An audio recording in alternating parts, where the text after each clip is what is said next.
Todo el mar se parece. Si el mar fuera sacudido como una tela, si comenzara a hablar un día de estos, es suave su risa por ahora, su grafía se construye en la arena, se borra. Aúlla de pájaro cierta temporada, el sol se le quema como si fuera una pestaña de fuel oil, o mueren las alas deshechas de un pelícano caído. Viniendo de él, Odiseo aún no llega a Ítaca. Penélope confunde el deseo en la audimbre del tejido. La ciudad es un avispero de ruidos y un crimen en la crónica roja de los periódicos de la mañana. Mejor la confusión de los puertos. El mar de Jambelí es el mismo mar que mella los atracaderos en Ámsterdam. Allí la huella de las embarcaciones con un mismo significado, la voracidad. Un corazón vacío, un par de manos heladas, una palabra imposible de decir. El agua haciendo que la vida corra, que vacile al filo de la orilla como un desnudo trozo de mangle, que vaya a la playa como una deidad poseída por el furor del nacimiento, la semilla de la fruta de sal. El agua anunciante de su certeza, mañana será lo mismo. El mar es un fósil despierto.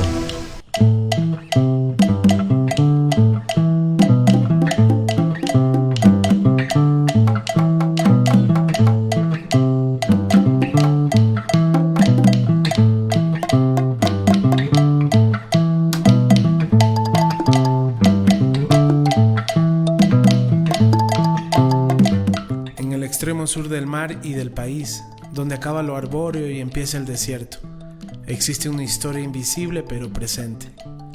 En tierras de exuberantes paisajes, donde la luz del sol baña con entusiasmo el mangle, el pechiche, el muyuyo, el tamarindo y la papaya, donde la naturaleza incita a andar descalzo, en contacto con la memoria de la tierra, atravesada por el caudaloso rugido del río Comehombres, Tamalaicha o río Jubones. De ancestral espíritu indomable, ciudad de origen ancestral, sin fundación española, asumió un rol determinante en la historia del país, cuando con sus montoneros alfaristas contribuyó al triunfo de la revolución alfarista, y así lo reconoció Alfaro, cuando ascendió al poder, convirtiendo en su mano derecha al general Manuel Serrano Renta, y como él, fue arrastrado y quemado en el ejido. El espíritu de libertad del pueblo machaleño, con sus montoneros alfaristas, llevó a Machala a asumir un rol importante en la revolución alfarista, y así lo reconoció el general Eloy Alfaro, en su arribo al poder. El desarrollo de la región se da junto a la más sublime y representativa obra de aquel general de barba blanca y mirada utópica, en gesta de su revolución liberal. El ferrocarril de Alfaro, un boleto al triunfo económico en estas tierras de auges y oportunidades desde la riqueza agraria. En esta etapa, Machala gozó de una infraestructura cultural importante, considerando al momento una hermosa arquitectura urbana, mezcla de arquitectura vernácula y neoclásica en madera. Machala un día tuvo su teatro, un teatro con todas las condiciones de calidad, por donde pasaron y se presentaron grandes grupos de zarzuela y teatro clásico, en su camino hacia Perú o Argentina hacia el sur, y a Colombia y el norte del continente. Nada de eso nos queda. Todo fue arrasado por una cultura del progreso, una forma que escondía en su contenido una cultura del olvido. Pero así como crecía la economía, se multiplicaban las familias.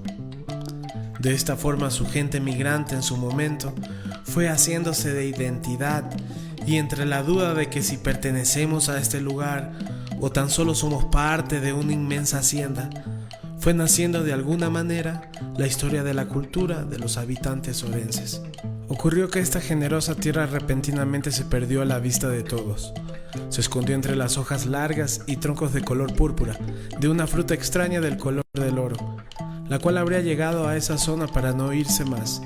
Los más poderosos, casi ciegos por la incandescencia de la riqueza de la nueva fruta, junto a su sociedad, cambiaron su mirada hacia otro flanco económico, allá en el norte. El giro del banano había comenzado. Ya instaurada la ciudad, a inicios de los años 70, una generación evocaba una mirada al pasado. Pero, ¿cuál pasado? Lo que esas hojas gigantes y largas de aquella fruta escondían detrás, los dormidos paisajes tapados por su sombra. Una generación de jóvenes interesados en el arte, bajo la tutela de un gran artista oriundo de Quito, asumieron el rol de cuestionar el estado de la cultura en el medio. Esta historia ha encontrado la pieza clave para completarse, la vida de aquel mentor, porque las cosas no se dan nada más porque sí, y porque todos esos artistas, formados a su lado, compartían un vínculo técnico dentro de la pintura, y que marcó sus vidas, la acuarela. Y una visión sobre el tema que representaban en la acuarela, el paisaje en el que habitaban. Este espacio que vemos aquí, que está asignado de significaciones y cargado de memorias, en realidad en los años 70, mediados de los 70, cuando yo empecé a pintar, se convirtió en una especie de laboratorio de pintura al aire libre, en donde aprendimos realmente a representar y a interpretar toda esta integración, toda esta composición de un paisaje que no necesariamente era un paisaje típico, en el sentido de que la iconografía del manglar, de los bordes, de los esteros y todo eso, realmente demandaban una acuciosa observación del trabajo de color, el trabajo de representación, y que realmente portaba un lenguaje muy propio, muy local, ¿no? Entonces, en ese sentido, nosotros aprendimos a observar nuestro entorno y aprendimos realmente a representarlo con un lenguaje plástico, con un lenguaje de la pintura. Claro, lo que se había creado paralelamente a nuestra sensibilidad de representar el paisaje fue un taller de pintura al aire libre. Aquí en Machala no había dónde estudiar artes. Y a mí siempre me gustó porque en la escuela también yo hacía dibujitos, todo eso me gustaba. Y en eso se abrieron unos cursos de artes que estaba auspiciado por la Casa de la Cultura Núcleo del Oro. Se matricularon bastante gente, vinieron de Santa Rosa, profesoras, de aquí profesores, niños, niñas. Era un grupo más o menos numeroso. Y ahí nos formamos un grupo de jóvenes en ese tiempo que eran alumnos del 9 de octubre.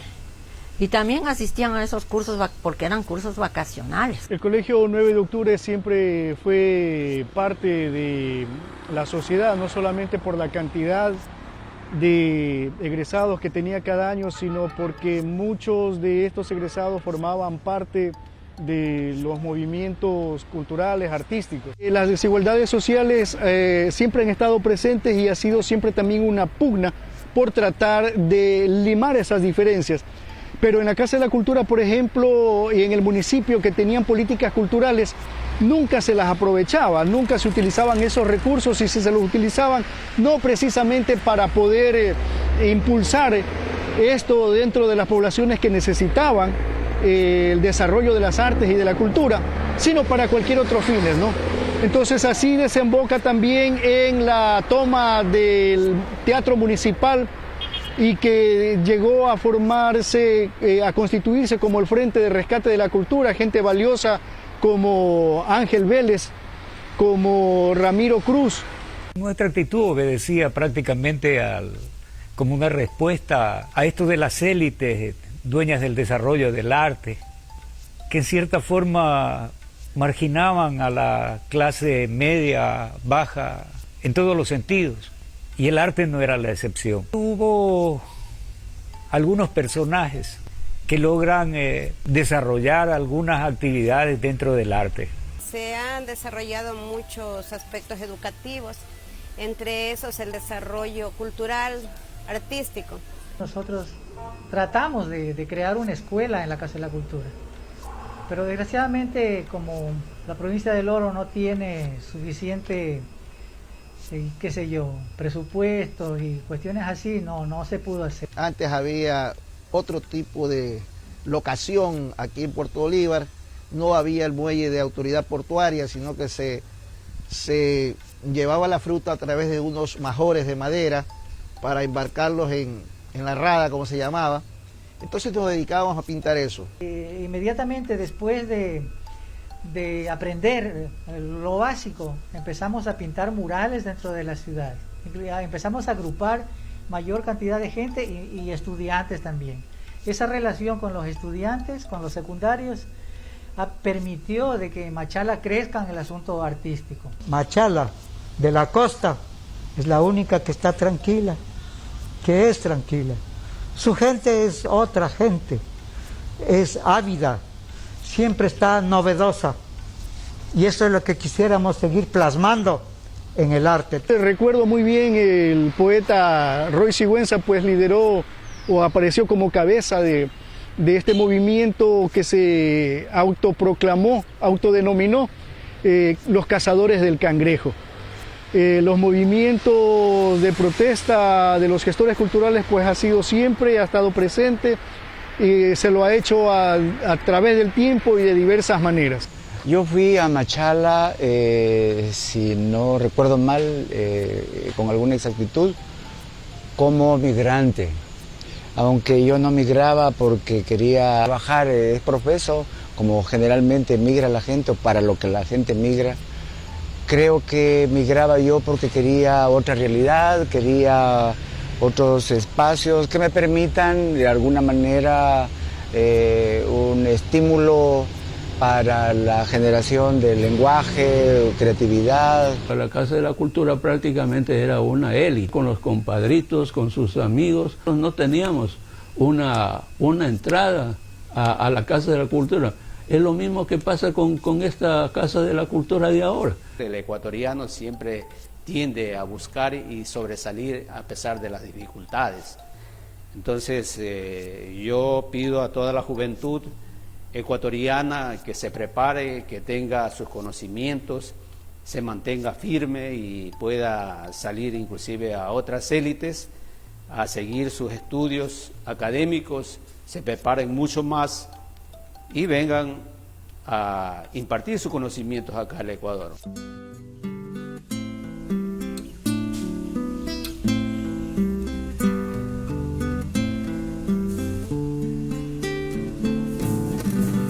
Me bastaría, mujer, para tenerte,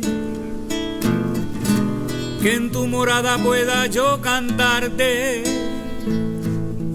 y un diminuto grillo en la garganta para desvelarte. Amor, entre haces de luz, humedad de tu tiempo, hechura de intuición y de la lumbre al compartir.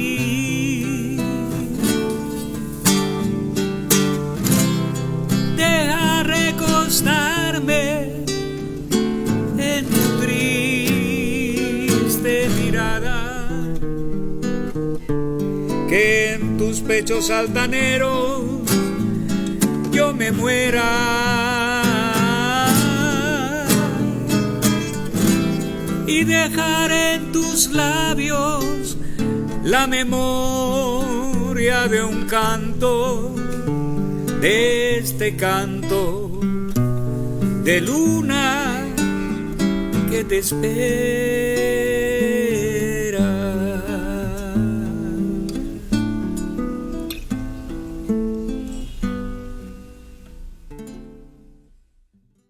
El maestro, formado inicialmente en la arquitectura, acogió la pintura como su profesión. Su arribo a Machala en 1967 fue fruto del amor, pues al conocer a quien iría a ser su compañera de vida, su horizonte cambió. Deciden primero radicarse en Guayaquil y luego definitivamente en Machala. Llega desde la capital a las costas de Machala a multiplicar el conocimiento aprendido en las aulas de la Escuela de Artes Plásticas en Quito. Una realidad diferente de paisajes también diferentes, nuevas historias y colores para sus pinturas, formas culturales de las cuales aprendería infinitamente hasta que la vida le alcance. Las convicciones políticas y su experiencia como educador popular y gestor cultural llevan a Murriague a formarse en procesos de cohesión entre el arte y la preocupación sociohistórica del territorio en donde se asienta, formando así artistas que junto a él recorrieron lugares de la ciudad y la provincia como fuente de inspiración y contenido para sus pinturas, reflexionando en este proceso sobre el paisaje y sus formas de representación e interpelando las políticas públicas sobre discriminación y marginalización de formas culturales invisibilizadas por el poder local, parte intrínseca de una identidad múltiple de una ciudad híbrida. Profesor, investigador, arquitecto, artista, hombre de cultura, grandes intereses en los campos de la arqueología y paleontología, la cercanía de las obras a la realidad de su gente y el nacimiento de todo un movimiento cultural que multiplicó la acción del arte desde sus obras a la vida de las personas. Una historia dibujada desde los bordes de este paisaje, dicen, de la tierra de abundantes paisajes. El año 72-73, cuando ya cursaba primer curso en el colegio, tuvimos varias opciones para elegir como a manera de especialidad, una especie de nuevo sistema pedagógico que iniciaba el colegio. Se inició con varias opciones, entre ellas pues estaba una nueva que se llamaba artesanía artística.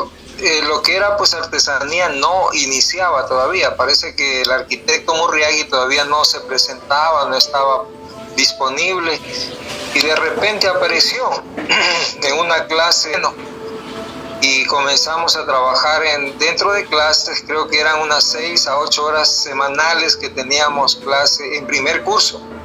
Prácticamente yo tendría unos 12, 13 años. Después, más o menos transcurrieron unos meses más y él logró pues consolidar un grupo de aproximadamente unos 20 alumnos y nos sugirió pues que quienes querramos en este caso, lo visitemos en su casa en las horas libres o en la noche, que él había montado un taller justamente para que los jóvenes, los estudiantes como nosotros hagan algo más que los deberes en sus ratos libres. Y lo visité. Se nos hizo un poco difícil dar con la casa de él porque pensábamos pues que iba a ser una mansión, ¿no? Y en realidad pues era un cerramiento de bloque con una puerta metálica. Y al fondo, muy al fondo de ese terreno, pues estaba la casa de él. Prácticamente vivía camuflado. Logramos dar con él la casa, nos recibió. Se ve el avance de la cultura, no solamente como persona él, sino también se engrandece al enseñar. Y es una de las grandes virtudes de mi papá, que fue un maestro por más de 30 años. Se dedicó a la enseñanza, a la formación de profesionales, muchos ahora en diferentes ramas de la arquitectura o de la pintura,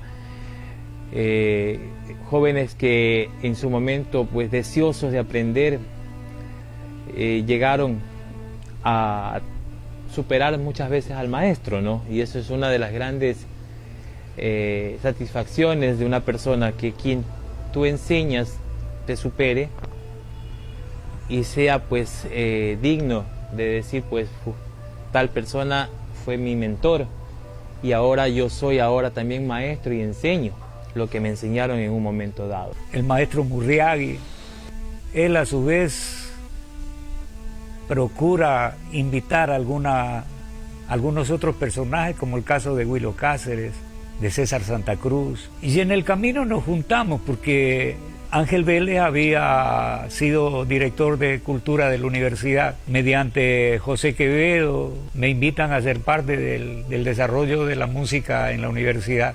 Víctor Manuel se inicia al darse un campo de acción en su rama de arquitecto, comienza su gira por la costa. Creo que se dedica más a estar aquí en Machala porque aquí consigue su amor.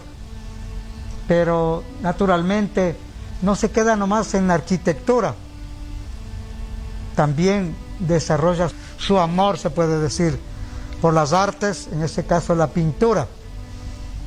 Y así es cuando decide conformar el Departamento de Cultura y Arte. Ahí se germinó una escuela con los alumnos de esa época. Siempre necesitamos un impulso para poder desarrollar el arte, y en este caso el trabajo que desarrolló el arquitecto Murriagui hizo que nosotros tengamos esa motivación inmensa y de seguir durante toda nuestra trayectoria, que hayan más Víctor Murriagui, que luchen porque la gente haga arte. Murriagui era un personaje muy cordial. Él entregaba todo lo que tenía materialmente.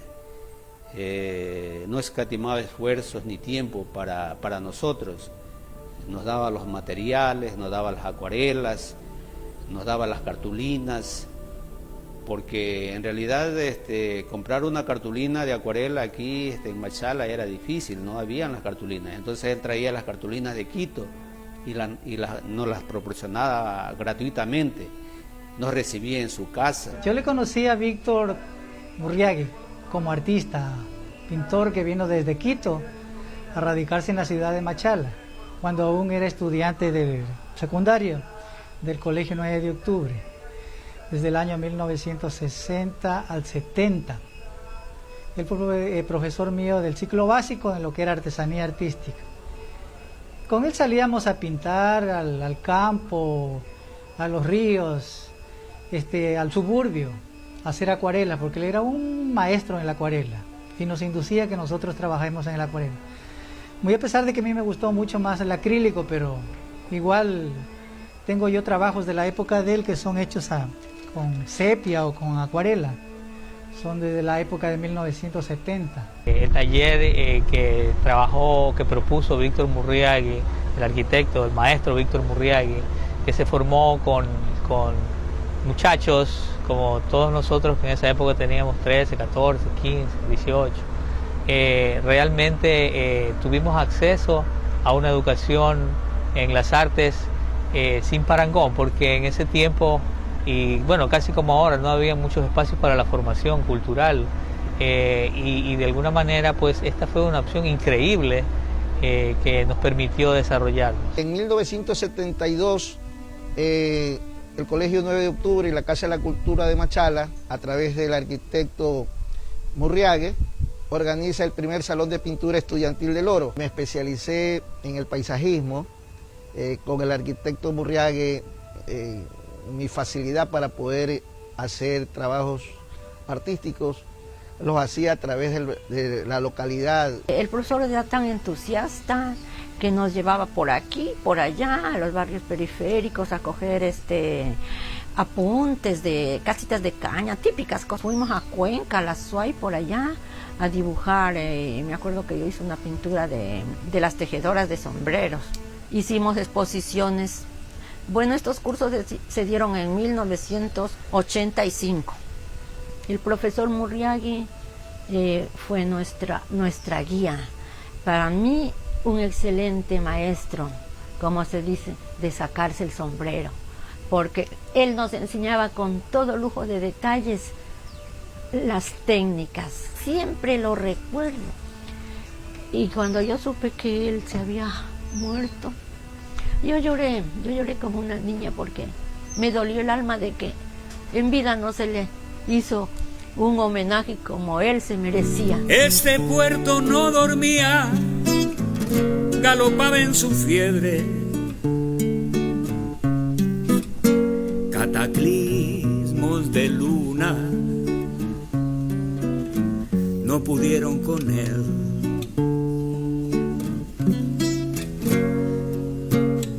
Ni el mar contra sus muros no han podido con él.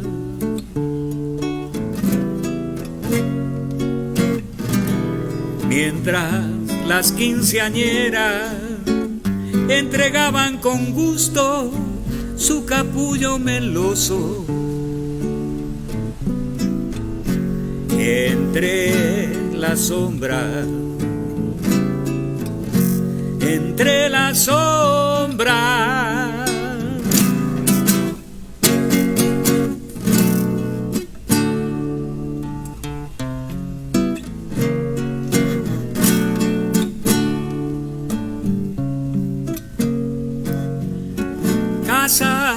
de caña baja como lava entendida por las calles de cascajo que le ganó a la orilla.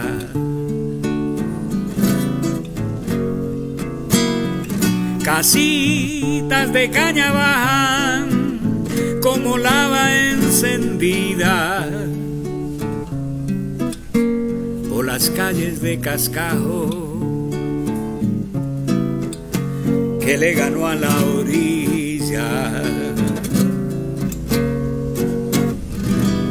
Mientras los perros bailan girando con gracia bajo la luna de azufre, entre la sombra, entre la sombra.